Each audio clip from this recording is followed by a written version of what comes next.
What's up, everybody, and welcome back to CUNYAC Winter Feature. With winter sports canceled due to the COVID-19 pandemic, we here at CUNYAC are spotlighting student-athlete once a week during the winter semester, highlighting their accomplishments, talking about the experience at the collegiate level, and what they've been up to over the past year in 2020. I'm your host, Eldridge Chavez. You can catch the CUNYAC Winter Feature every Friday here on the website, cunyathletics.com, as well as on our YouTube channel, CUNY Athletics, and on our social media feeds by searching CUNY Athletics. If you missed our last winter feature, please go give it a watch. I sat there with John J. Bloodhound Romello Ford, where we spoke about his academic career at John Jay, his expectation as a role model to his younger siblings, and the importance of knowing who our community leaders are.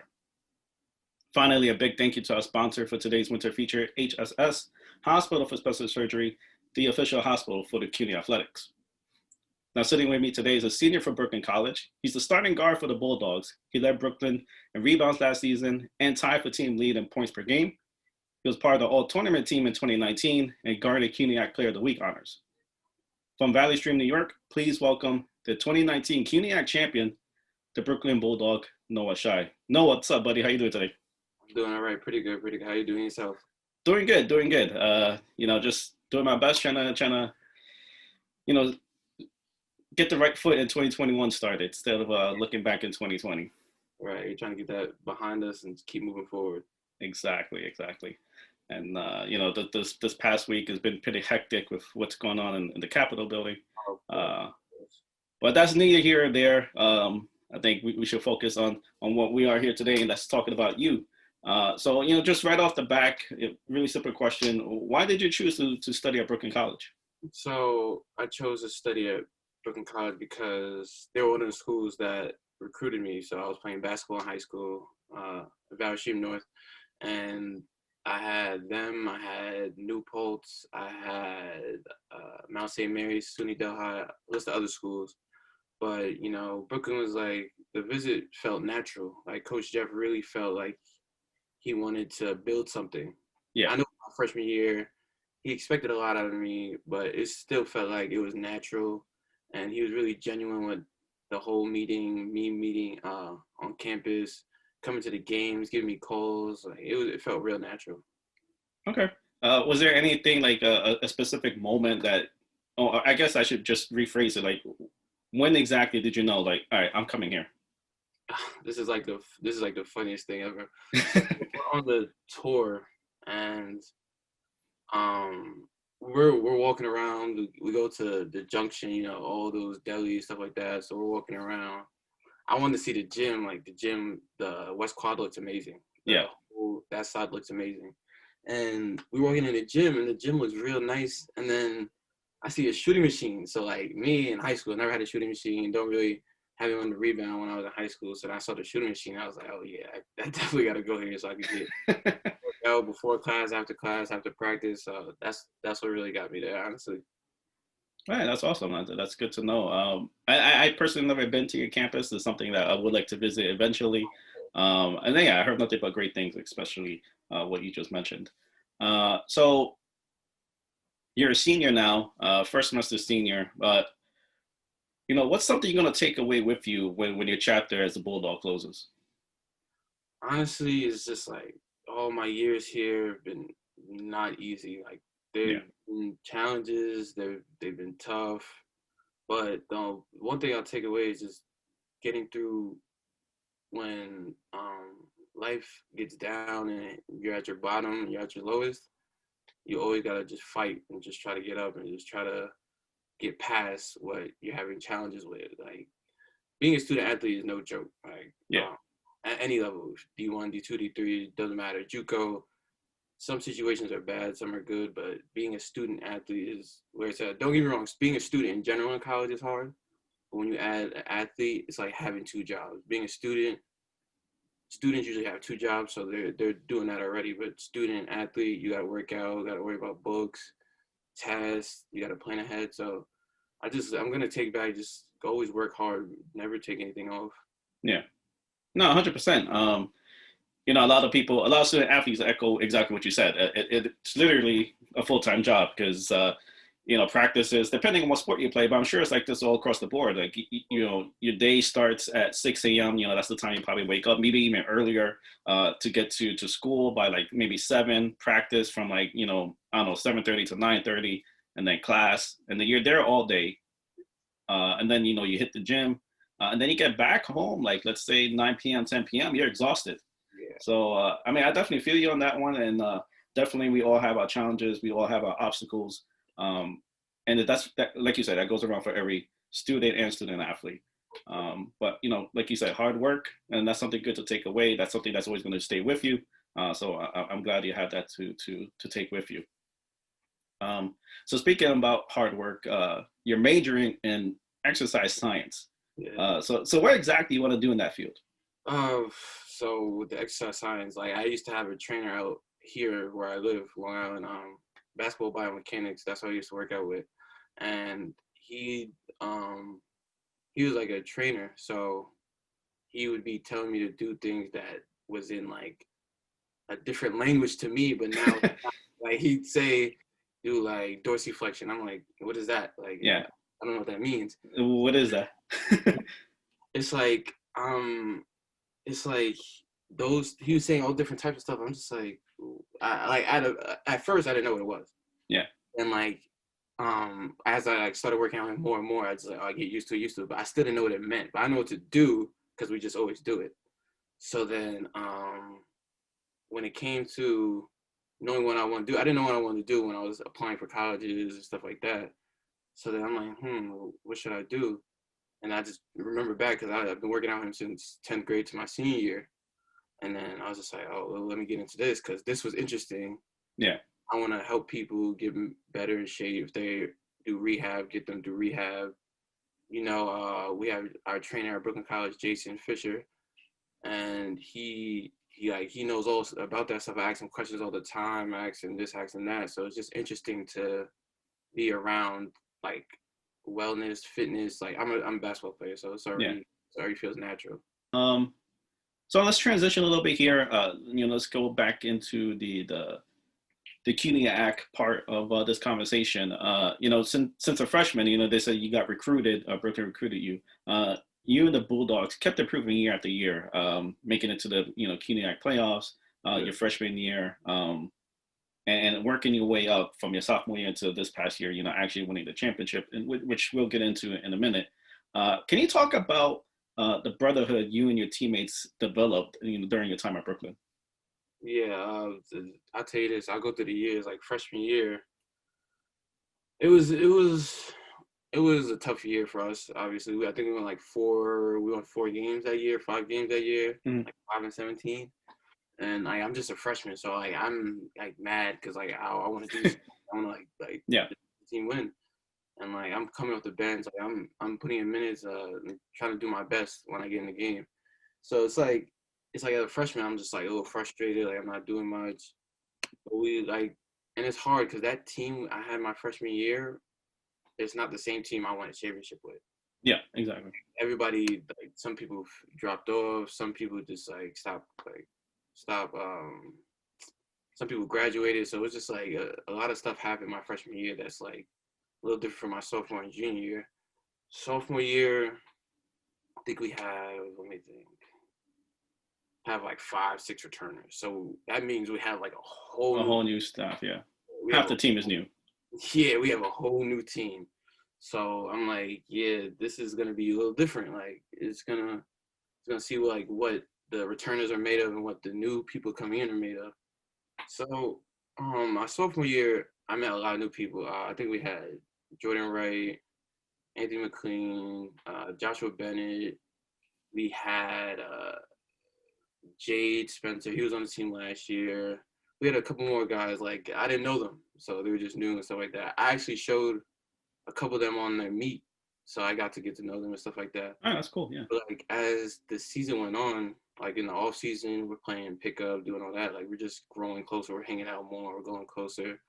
Like it's crazy because my freshman year, I don't think I went to any volleyball game, any soccer game like that. Like softball game, and then all of a sudden, my sophomore year, I'm with them hanging out, and we're at like a volleyball game supporting the girls. Yeah. the soccer game, supporting the girls. I'm just like, yeah, this is crazy. Like we're actually like building a bond here. You see it. And then that year we finished fourth, I think. I think it was fourth. Yeah. And we had a first home game, and then we lost to Brook in the second round. But it's like the change from my freshman year to sophomore year is like drastic. But now the junior year is where, That's when everything clicked. yes, of course. So beginning of the year, we all knew each other, so it's just like, all right, let's go, let's get ready. Like we all believed, because it's crazy. The second year, my sophomore year, we believed we could win a championship. We kept saying it, but we fell short. Third year, we kept saying the same thing. This is the funny part. I'm pretty sure we started off 0-9, 0-10, and it's like, yo, like, what do you do from here? So then we start 0-10, but we still confident. Like we're all together. Like we're together. Like you'll never see us apart together. We're always together. So we start off 0-10. Then we start winning a couple of games. Then Mike Tesserero, our point guard, he goes out. So then it's just like it's adversity. Like we try to battle adversity. We lose 5 straight. So it puts us in a bad position for the playoffs. So it was a lot of adversity in the regular season, but I know we still had that connection. We all had family in it. We all went through a lot that year. I mean, this previous year, and we all like battled individual problems, everything. So we were all like, this is the year that we were all together and like we believed in everything. Yeah. So that's where that comes in, and like the playoffs, we didn't have no home game. We had to win 2 games to get to the championship, yeah. And it's like we Hunter first round. We have our fans, they have their fans, but it's just like the environment is crazy to me. Yeah. The playoff games is crazy. Like the Hunter game was ridiculous. It was fun, but it's just like the environment is just like it'll get you riled up if you're not ready for it. Yeah, exactly. And the John Jay game, that was even more. You got people on I know they have people could watch from up top. And they got people up there. They got people in the stands on both sides, behind our bench, behind their bench, loud. Like you hear the whole place going crazy. That was an exciting game as well, and we were able to overcome that in OT by 1 point.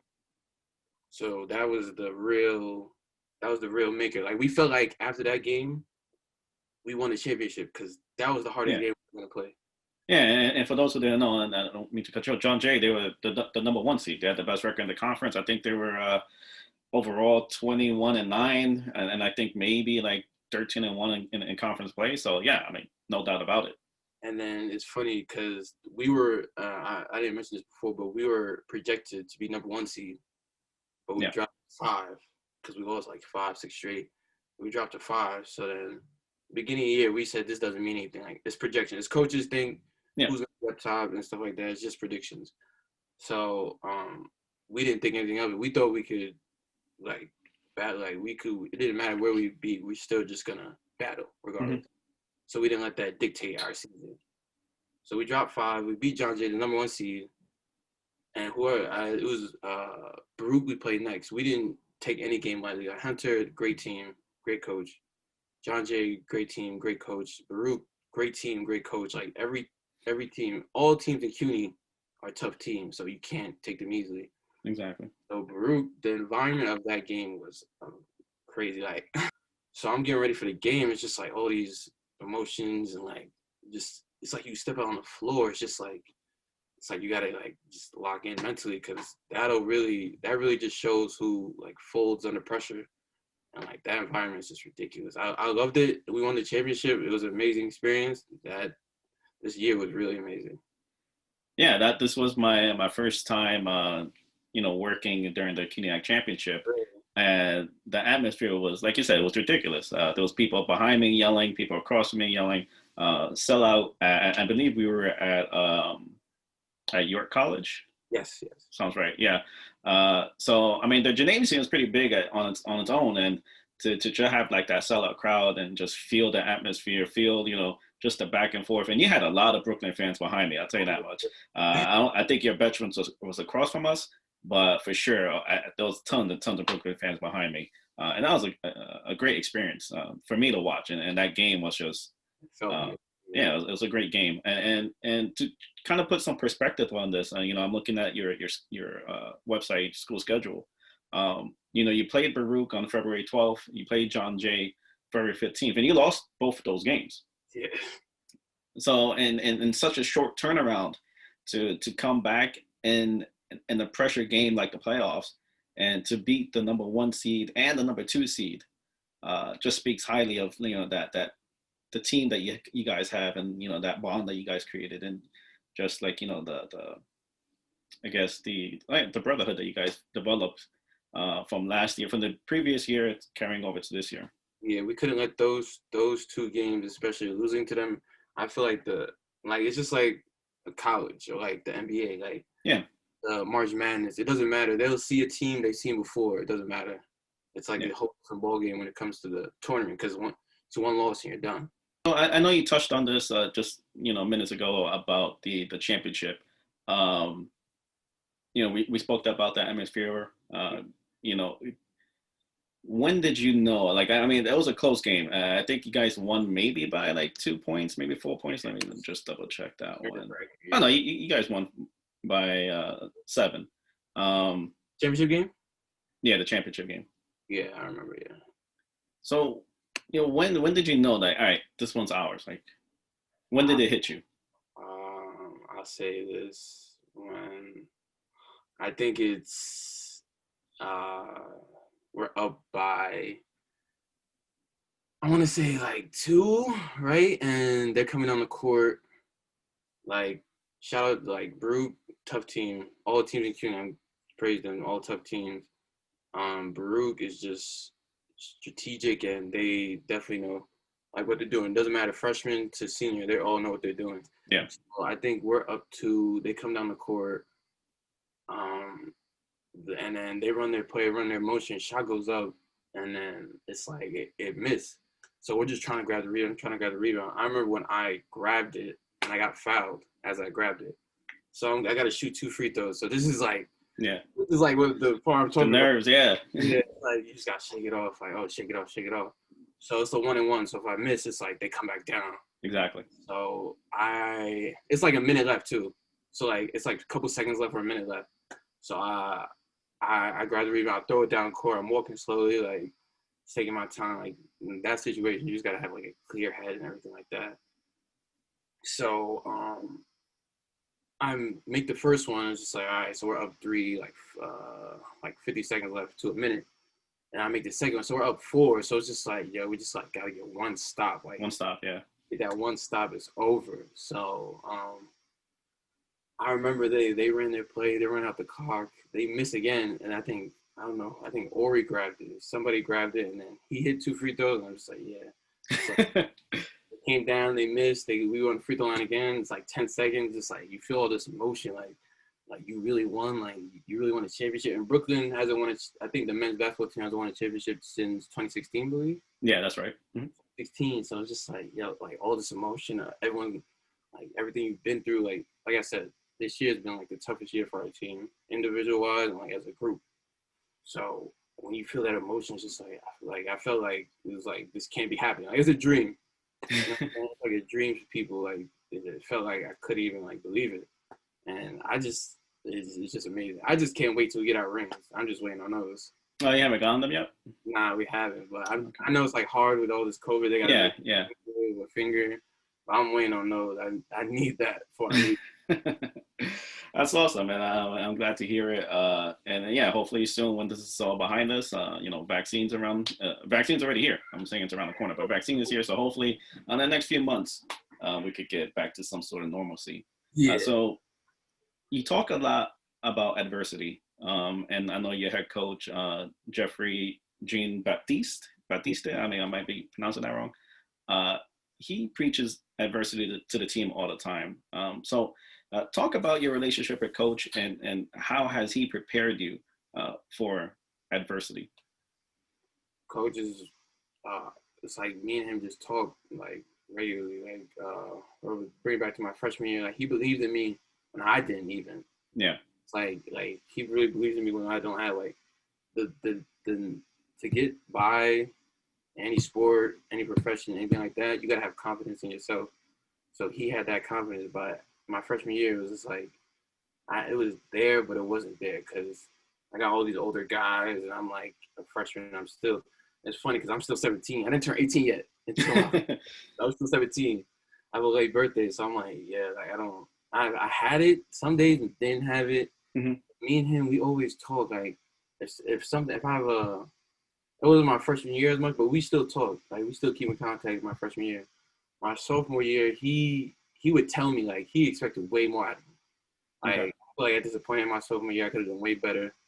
But he expected more. Like if I had a bad game, he'd be like, "Yo, you doing this, you doing that, you doing this." At practice, he'll tell me, be like, instead of go here, go there. Like he he of course he played at Brooklyn, yes, and I think he's like the I want to say number 5 leading scorer or something like that. Oh, Top 20 really? Oh, that's cool. up there. So he knows all the angles. He knows how to get somebody off you. He knows he's very skilled as a coach Yeah. and as a player. So he'll tell me, oh, this is what you did wrong. Go watch back this game, this game. Sophomore year, he's telling me all these things, and then junior year, he still tells me these things. I'm glad he does, and we just keep in contact way more. That's all it is. Just keep in contact way, way more. That's great. Oh, that's awesome to hear, and I'm glad that you had that relationship with him. And hopefully, this is something you could carry with you in the future. Yeah, I hope like after I graduate, I'm still gonna text him, still gonna call him. All right. So let's transition again a little bit here into a little more serious note.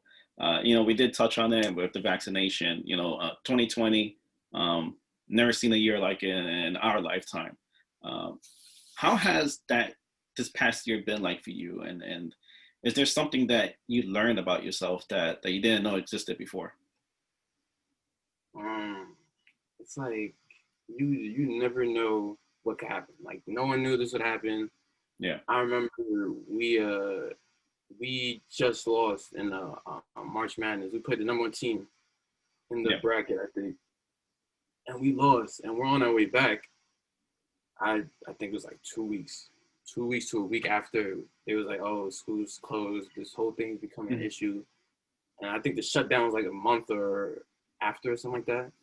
And it's just like when it hit us, I'm like stuck at home, I'm not doing much. Like school's online. It's like kind of hard as itself. Like I'm Yeah. the type of person in person. So it's just like the whole time I'm in school, I'm not doing anything. I stopped working because they shut everything down.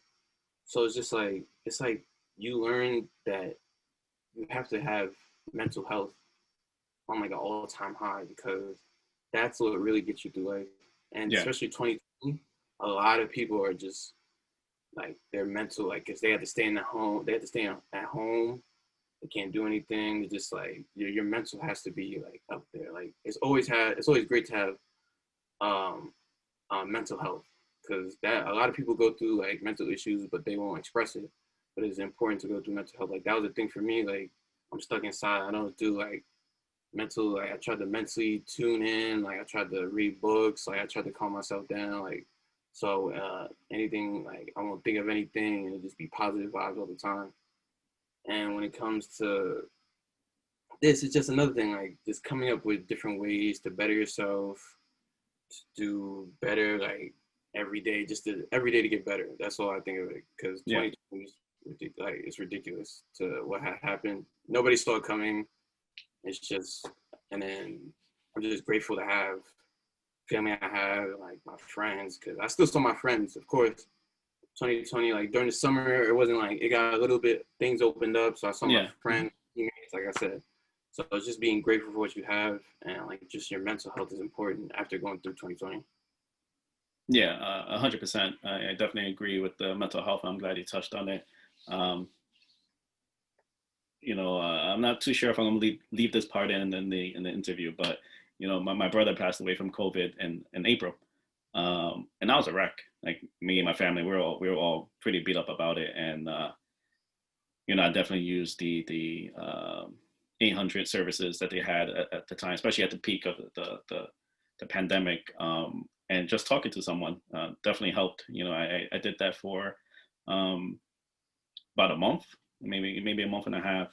And not right away. It took me a little bit. Like I think I started it maybe in maybe late June, early July, and I carried that through basically the summer, and that definitely helps. And you know, I'm glad you touched on it because yeah, like this thing truly messed us up.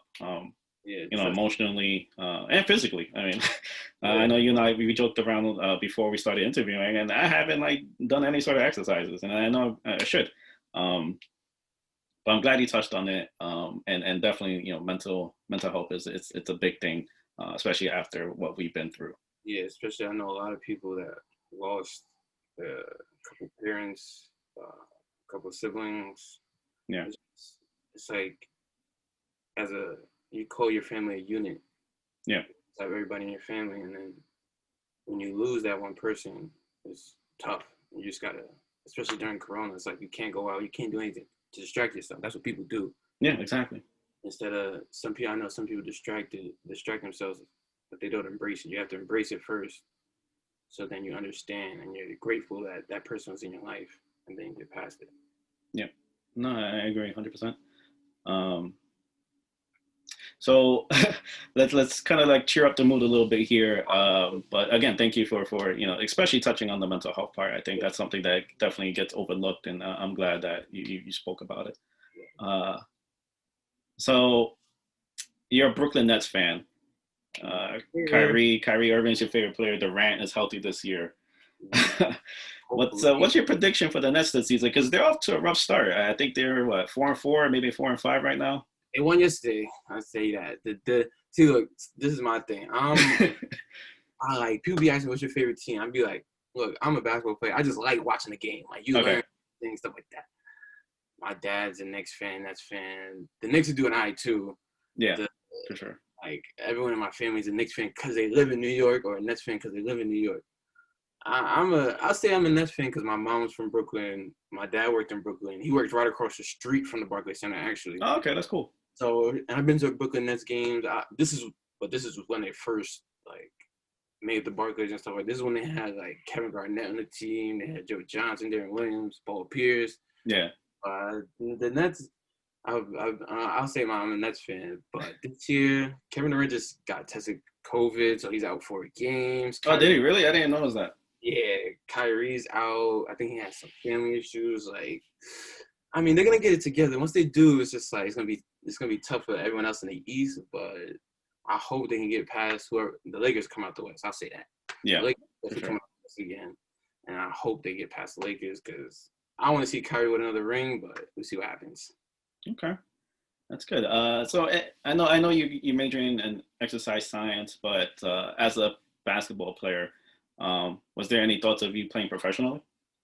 Oh, that yes, that has crossed my mind. Obviously, I'm gonna keep it real. I'm a Division III basketball player. It's kind of hard for Division III basketball players to play in the NBA or like overseas because most people don't look at D3. Yeah, That's yeah, don't get me wrong. This is how I think about it. I know a couple of D3 players that would give D2 players and D1 players work. Like that's how I look at it. Like it doesn't matter where you're from, D3, D2, D1, JUCO. Like if you could play basketball, you play basketball. yeah. So with me, I still have 1 year left. So if I am blessed enough to play that 1 year, I will try afterwards to go and play overseas because the NBA is just like it's not high of a chance. It's like a very low chance. I think it's like 60 people out of the country, and it's mostly college kids, like D1 college kids. There's the G League. That is, I think it's 60 people too. Yeah. They do it differently. They do a draft, come out, all that. So definitely, I would. I work hard already, so it's just like you might as well go for it. Yeah. Go for it overseas. Try. And for me, it's more of a resume builder. You know what I'm saying? Because if I get that on my resume, oh, he played overseas. It's not even like I have to be a physical therapist. Maybe a coach wants me because he knows the little techniques and little angles and this and that. So that comes with just building my resume. If I could do it, I'll do it just for a short period of time. I'm not gonna say because I don't know how much they pay. Don't know how much. I don't know. Yeah. Yeah. If I get the information, I would. But I definitely would go for it. I'm definitely going to try to go for it. Okay. Well, I mean that's I wish you the best with that. Obviously, um, what you said about D3 and just how it gets overlooked, and it's a shame because, like you said, there's definitely talented student athletes, especially the ones I've spoken to. Um, and if overseas is the bridge that you need to take to kind of like connect it to back here in the States, then all the luck to you. I really hope that pans out. Um, you kind of touched this on a little bit, but I always end my conversations with this last question. Noah, where do you see yourself in 10 years? Honestly, that is a question I have to ask myself every day because I don't know. I'll be blessed to still be alive in 10 years. I might have a huge house in 10 years. I don't know. It just, I like to take things as just like a step at a time. So where am I in 1 year? Maybe I only 2 years, but I pray I'm wealthy, pray I have a family because I'm 20 now. Yeah. I'm 21 now. I'll be 31, 10 years. So I want to just make sure this moment is embraced. This moment is cherished. And 10 years from now, I just want to be successful. I want to do everything I want to do, have a career, have a family, and just live life because that's the most important thing. After this year, last year is gonna and how last year went, and then this year we're seeing how it's going so far. Hopefully it gets better. This is gonna be like a story you tell your kids. Yeah, for sure. It's just like I hope I'm able to tell them, you guys don't have to go through this. That was the hard times we went through, and I just want to be able to live life and enjoy life as it is. Okay. No, that's a great answer, and hopefully, yeah, that again, hopefully we'll be on the other side of this come in the summertime. Hopefully things will open up. Hopefully we'll come back to some normalcy. Definitely miss, being outside. Definitely miss. Baseball is my favorite sport, so Oh, really? I definitely miss being at the stadium. Got fake fans now. Like, I mean, I know the NFL is doing some fans, but they're like separating their sections and stuff like that. Yeah, I saw that. Yeah. The NBA, they're not doing anything, and then they used to have virtual fans in the bubble, but now they're not doing that. So Yeah. Yeah, and for the Buffalo game coming up, Cuomo said that we could have what, like 2,000 fans or something like that. So I'm sure it'll be spread out. So we're getting there, little by little. it's getting better. I pray all this is done and settled before the end of 2021. I just want life to be back to normal. It's funny because I leave the house without a mask because I think life is normal, but you gotta put on a mask. So I just think it's normal. Yeah. Well, Noah, thank you so much for joining me today. I really do appreciate it. Do you have any closing remarks that you want to end this conversation with? I say if you have a dream, chase it and just never look back. And just shout out to my Brooklyn College teammates. They really helped me throughout this whole year. Shout out my coaches, CJ, Coach Jeff, Coach Josh, Coach Al. They all helped me out this year because this is really hard for me this year. And just shout out to my teammates and hope everyone gets through this. All right, awesome. Well said. Noah, congratulations again on winning your championship. Hopefully you do get to have the opportunity to defend it. All the best of luck in your future endeavors. Congratulations on graduating. I know you're a senior now. Yes. Thank you again for joining me. And thank you all for supporting our features. I had a great time, an amazing time talking to these student athletes on a more personal level. Just a reminder, Winter Features airs every Friday on our website, CUNYathletics.com. And again, on all our social media feeds, just search CUNY Athletics. For Noah Shai, I'm Eldridge Chavez. Until next time, cheers.